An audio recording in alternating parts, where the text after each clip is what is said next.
Vidyasri Subramaniam thought for the day. ஒரு 8வது படிக்கிற பையன், பயங்கர ஃபேமஸ். ஸ்கூலில் எல்லாருக்குமே அவனை ரொம்ப பிடிக்கும். அவன் ஒரு ஹீரோ ஃபிகர் மாதிரி சுற்றிட்டு ரொம்ப ஹாப்பியாக சுற்றிட்டு இருந்தான். எந்த பசங்க எடுத்தாலும் அவன்கிட்ட தான் அது சொல்லுவாங்க, இதனால் அவனை தான் கூப்பிடுவாங்க, ஸ்கூலில் அவனை தான் கூப்பிடுவாங்க, ரொம்ப பயங்கர ஃபேமஸாக இருந்தான். இப்போ ஒரு நாள் அவனை பார்க்குறக்கு அவங்க அம்மா வராங்க. அவங்க அம்மா எப்படின்னா, ஆக்சுவலி அவங்க அம்மா யார் அப்படின்னு பார்த்தீங்கன்னா, அந்த ஸ்கூலில் ஒரு க்ளீனிங் லேடியாக இருந்தவங்க தான் அவங்க அம்மா. அவங்களுக்கு கண்ணில் ஒரு கண் இல்லை. ஸோ கண்ணில் ஒரு பேண்டேஜ் மாதிரி போட்டிருப்பாங்க. ஸோ அவங்க டீச்சரை பார்க்கும்போது அவங்க டீச்சர் கேட்குறாங்க, யாரை பார்க்க வந்தீங்கன்னு கேட்குறாங்க. இந்த பையன் பேர் சொல்லி, இந்த பையனோட அம்மா நான். அவன் மார்க்கெல்லாம் எப்படி இருக்குது, எப்படி படிக்கலான்னு கேட்கலான்னு வந்தோடனே அந்த கிளாஸ் ஸ்டூடெண்ட்ஸ் எல்லாமே இந்த பையனை பார்த்து சிரிக்கிறாங்க. க்ளீனிங் லேடி தான் உன்னோட அம்மாவா, இதுதான் நீ இவ்வளோ கெத்தாக சுற்றிட்டு இருந்தியா அப்படின்னு சொல்லிட்டு எல்லாம் பேசினோன்னே அவனுக்கு ஒரே ரொம்ப ரொம்ப ஷேமாயிருது. அப்புறம் வீட்டுக்கு போய் அவங்க அம்மா பார்த்து கத்துறான். நான் உங்களை ஸ்கூலுக்கு யார் கேட்க சொன்னால், நீங்கள் என்னோட அம்மான்னு தெரியாமே வச்சுருந்தேன், நீங்கள் எதுக்கு இப்படி பண்ணீங்கன்னு சொல்லிட்டு அவன் ரொம்ப ரொம்ப கோவப்படுறான். அவங்க அம்மாவுக்கு என்ன பண்ணுறதுன்னு தெரியல. அவங்க அம்மா சாரிப்பா அப்படின்னு சொல்லிட்டு போயிடுறாங்க. அப்புறம் அவனுக்கு ஒரு 18 வயசாகுது. காலேஜ் எல்லாம் முடித்தோன்னு அவன் என்ன பண்ணுறான், உடனே வீட்டை விட்டு வெளியே போயிடறான். நான் இனிமேல் உங்களோடு இருக்க மாட்டேன். அவனுக்கு எப்பொழுதுமே அவங்க அம்மா பார்த்தாவே அந்த அவமானமாகவே தான் அவன் ஃபீல் பண்ணுவான். அப்புறம் வெளியே போயிடுறான். வெளியே போயிட்டு அவனுக்கு புள்ள குட்டியெல்லாம் இருக்குது. ரொம்ப சந்தோஷமாக இருந்துகிட்ருக்கான். ஒரு நாள் அவங்க அம்மா திருப்பி அவனை எப்படி இருக்கான்னு பார்க்க போகிறாங்க. பார்க்க போய் அவங்க கதவை தட்டியிருக்காங்க. கதவை திறந்தோடனே அவனோட 2 பிள்ளைங்க கதவை திறந்தோடனே, ஐயோ அப்பா பேய் பேய், அப்பா பேய் பேயின்னு சொல்லிட்டு கத்திட்டு உள்ளே போயிருக்கு. பேயா அப்படின்னு சொல்லிட்டு பார்த்தா அவங்க அம்மாவை பார்த்தோன்னே அவனுக்கு அப்படியே கோவமாக வருது. நான் தான் உங்களை வர வேண்டான்னு சொன்னேன், எதுக்கு வரீங்க பாருங்கள், பிள்ளைங்களாம் உங்களை பார்த்து பயந்துட்டாங்களே, ஏன் இப்படி பண்ணுறீங்க அப்படின்னு சொல்லி வாழ்னு கத்துறான். ஸோ அந்த அம்மா சரிப்பா ரொம்ப சாரி, ரொம்ப உன்னை பார்க்கணுன்னு தோணுச்சு, அதனால் வந்தேன் அப்படின்னு சொல்லிட்டு அந்த அம்மா வீட்டுக்கு போயிடுது. அப்புறம் இவனுக்கு 2-3 நாளாக மனசில் ஒரு மாதிரி கஷ்டமாக இருக்குது.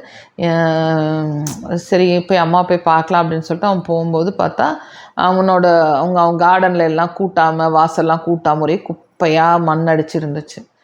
அப்புறம் இவன் என்ன அப்படின்னு சொல்லிட்டு போய் பக்கத்து வீட்டுக்கார்ட்ட போய் கேட்குறாரு, என்னங்க அம்மா இல்லை ஊரில் இல்லையா அப்படின்னு கேட்டதுக்கு, உனக்கு தெரியாதாப்பா, விஷயமே தெரியாதா, அவங்க அம்மா இறந்து 2 நாள் ஆச்சு அப்படின்னு சொல்லியிருக்கான். இவனுக்கு அப்படியே ஒரு மாதிரி ஆயிடுச்சு. அப்புறம் வீடை திறந்து உள்ளே போனால் அங்கே ஒரு லெட்ரு ஒரு டேபிள் மேலே இருந்துச்சு. அவங்க அம்மா எழுதியிருந்தாங்க, அப்பா நீ ரொம்ப சின்ன பையனாக இருக்கும்போது ஒரு கார் ஆக்சிடெண்ட்டில் உங்கள் அப்பா இறந்துட்டார். கார் ஆக்சிடெண்ட் ஆகும்போது உனக்கு ஒரு கண்ணு போயிடுச்சு. அப்போ நான் என்னோடய கண்ணை தான் உனக்கு கொடுத்தேன். அதை வச்சு தான் நீ உனக்கு கண்ணு தெரியுது. அதனால தான் எனக்கு ஒரு கண் இல்லை. நீ பார்த்த, நீ நல்லா சந்தோஷமாக வாழ்க்கை வாழ்ந்துட்டுருக்க. அதே மாதிரி நீ சந்தோஷமாக வாழ்ந்துட்டுரு. எனக்கு ரொம்ப திருப்தியாக நான் போகிறேன் அப்படின்னு சொல்லிட்டு, நீ நல்லா சந்தோஷமாக இருப்பா அப்படின்னு சொல்லிட்டு லெட்டர் எழுதி வச்சுட்டு அவங்க இறந்துடுறாங்க. ஸோ இதை படித்தோன்னே அந்த பையனுக்கு ஒரே கஷ்டம். ரொம்ப ரொம்ப ரொம்ப ஃபீல் பண்ணுறாப்புல. பட் ஃபீல் பண்ணும்போது அம்மா இல்லை. இந்த கதை ஒரு இமோஷ்னலான கதை. ஆனால் நம்ம வீட்டில் நிறையா பேருக்கு என்ன விஷயம் அப்படின்னா, பிள்ளைங்களுக்கு அம்மா நான் இது சாதாரண விஷயந்தான், ஆனால் அதில் ஒரு டீப்பரான அர்த்தம் இருக்குது. நிறையா பிள்ளைங்க என்ன தெரியுமா, அவங்க அம்மா நல்லா ட்ரெஸ் பண்ணால் அந்த பிள்ளைங்களுக்கு பிடிக்காது. பிள்ளைங்க சொல்லுவாங்க, ஏம்மா நல்லா ட்ரெஸ் பண்ணிட்டு வரீங்க, சுமாராக ட்ரெஸ் பண்ணிட்டு வாங்க அப்படின்னு.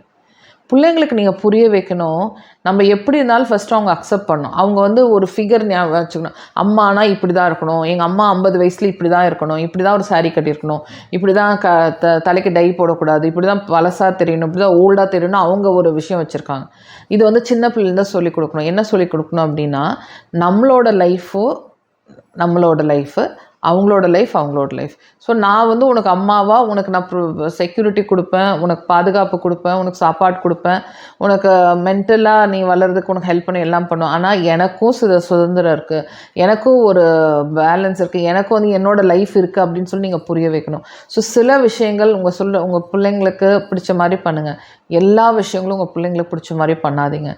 ஏன்னா நீங்கள் அவங்களுக்கு அட்ஜஸ்ட் பண்ணிட்டு இருக்க அவங்க அவங்களோட எக்ஸ்பெக்டேஷன் உங்கள் மேலே ஜாஸ்தி ஆகிட்டே இருக்கும். எது உங்களுக்கு தேவை அப்படிங்கிறத நீங்கள் விட்டு கொடுத்து, உங்கள் ஐடென்டிட்டியெல்லாம் விட்டு கொடுத்து நீங்கள் பண்ணி எந்த யூஸுமே இல்லை. ஏன்னா அவங்க 18 வயசில் ஓடி போயிடுவாங்க. ஸோ தயவுசெய்து நீங்கள் உங்கள் லைஃப் ஸ்டைலை உங்களோட இதை எந்த விஷயத்துக்கும் காம்ப்ரமைஸ் பண்ணாமல் நீங்கள் வந்து அவங்களுக்கு ஒரு நல்ல அம்மாவாக இருக்கேன் அப்படிங்கிற போர்வையில் இப்படித்தான் நான் இருப்பேன். சிலவங்க அதை முடி கூட வெட்ட மாட்டாங்க, ஹேர் கலர் பண்ண மாட்டாங்க, ஒரு ஐப்ரோஸ் பண்ண மாட்டாங்க. ஏன்னா எனக்கு வயசாச்சு, என் புள்ள பெருசாகிடுச்சு, இனிமேல் நான் எதுக்கு இருக்கணும் அப்படிம்பாங்க. அந்த மாதிரி இல்லாமல் உங்களோட லைஃப் வேறு, உங்கள் குழந்தையோ நீங்கள் ஒரு அம்மாவாக இருக்கிற விஷயம் வேறு, நீங்களும் உங்களோட இண்டிவிஜுவாலிட்டி வேறுன்னு சொல்லிட்டு நீங்கள் புரிஞ்சுக்கிட்டு உங்களோட லைஃப்பை நீங்கள் நல்லா வாழணும். ஓகேயா?